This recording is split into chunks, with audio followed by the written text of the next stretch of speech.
سوچتے ہوں گے کہ سعودی عرب اسلامی اصولوں پہ چل رہا ہے، تو پھر اسامہ بن لادن کی شکایت کیا ہے؟ ایران، وہ تو وہاں کے سنیوں سے پوچھئے یا ایگزائل سے پوچھئے جنہیں باہر نکالا گیا ہے۔ ہندوستان کے بارے میں ہمیں یہ محسوس کر کے مان لینا ہے دل کی گہرائیوں میں کہ یہاں نظام مصطفیٰ نہیں چل رہا، شرعی نظام نہیں چل رہا، ہاں منووات بھی نہیں چلنے دیں گے ہم۔ یہ ایک مخلوط پلورلسٹک سوسائٹی ہے اور پلورلزم قابل قدر بات مانی جاتی ہے۔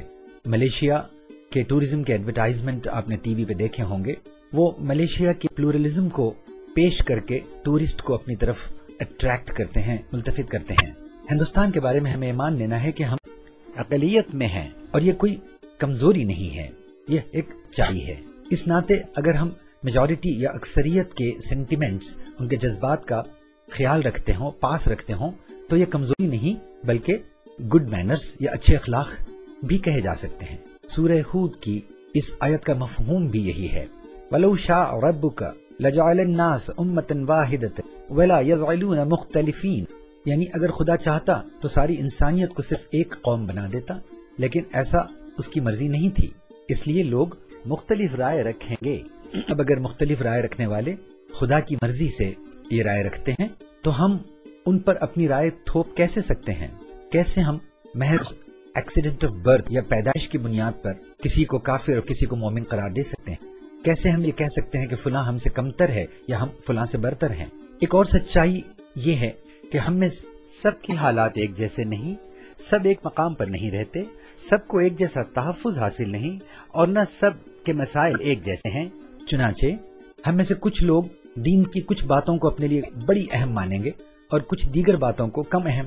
اس لیے ہم سب کو حق ہے کہ یہ طے کریں کہ ہمارے لیے کور ریلیجن یا دین کا ستون کیا ہے اور پیریفرل ایشوز یا جزوی مسائل کیا ہیں، اور دیگر مسائل میں، دیگر باتوں میں مذہب کو یا مذہب کی آڑ لے کر اپنی ذمہ داری سے بری نہیں ہوں گے۔ غیر ضروری مذہبی رنگ ڈالنے سے کئی دفعے ہمارے اداروں کو، ہماری تہذیب کو نقصان بھی پہنچا ہے۔ مثلا اردو ایک گراں قدر سرمایہ ہمارا، اگر اس کا ہندوستانی رنگ باقی رہتا تو شاید آج ہندوستان میں اردو کا بڑا اونچا مقام ہوتا۔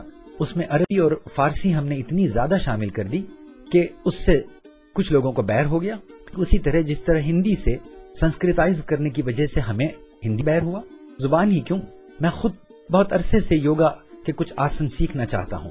2-3 بار جب بھی کوشش کی تو دیکھا کہ ہندو گرو کہیں نہ کہیں اوم یا سوریہ نمسکار کروا دیتے یا کوئی تصویر دیوی دیوتا کی بیچ میں رکھ دیتے، جس سے مجھے یوگا قابل منظور نہیں اور میں نہیں سیکھ پایا، حالانکہ یوگا کو میں ایک سائنس مانتا ہوں۔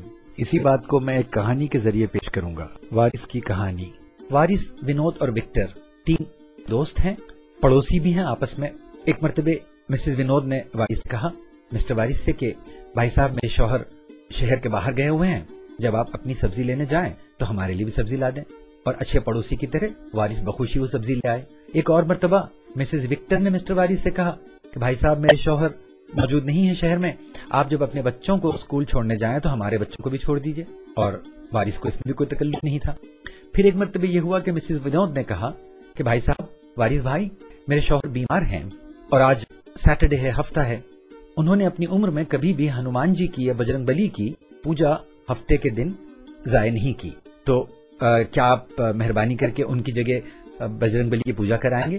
پڑوسی ہونے کے باوجود وارث ان کی یہ فرمائش پوری نہیں کر سکتے، کیونکہ اس کا تعلق ان کے دین کے خاص ستون سے ہے۔ اگر وہ یہ فرمائش پوری کر دیتے تو ممکن ہے وہ اپنے دین کے باہر چلے جاتے۔ چنانچہ ہمارے وہ ادارے، وہ تنظیمیں جہاں پہ ٹھیٹھ دین کے مسائل نہ ہوں، جیسے سیکولر تعلیم کے ادارے، ہسپتال، کوآپریٹو سوسائٹیز، ان میں ہم غیر ضروری دینی مسائل سے الجھ کر ونود اور وکٹر کی خیر سگالی اور گڈ ول سے محروم رہتے ہیں۔ نیک اعمال ہر حال میں اچھے ہیں اور ان کا صلہ ملنا چاہیے۔ حل جزاء الاحسان الا الاحسان، کیا اچھے کام کا بدلہ اچھائی کے سوا کچھ اور ہو سکتا ہے؟ ایک اور ازمپشن ہم صحیح کر لیں، واضح کر لیں کہ ہندوستان کے ہندو کیسے ہیں۔ کیا ہندوستان کے ہندو سیکولر ہیں، ٹالرنٹ ہیں؟ جی نہیں، سب نہیں۔ اور مودی اور توگڑیا، ٹھاکرے اور گری راج، کٹیار اور اتمبرا تو ہرگز نہیں۔ اور افسوس یہ کہ ان کی قبیل بڑھ بھی رہی ہے۔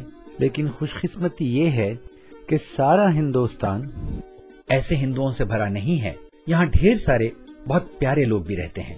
بہت سارے ہندو یہاں ایسے ہیں اب بھی جو بہت سیکولر ہیں اور ٹالرنٹ ہیں، بلکہ مسلمانوں سے انہیں پیار ہے، مسلم تہذیب کے وہ دلدادہ ہیں۔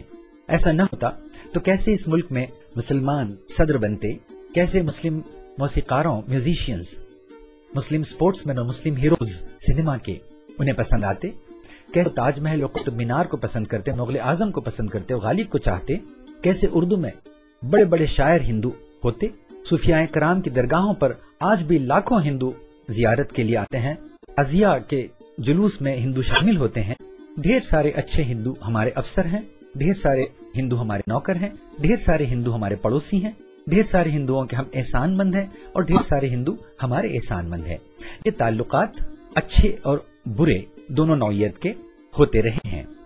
ہندوؤں میں کمیونل ہندو ہیں، مسلمانوں میں کمیونل مسلمان بھی ہیں۔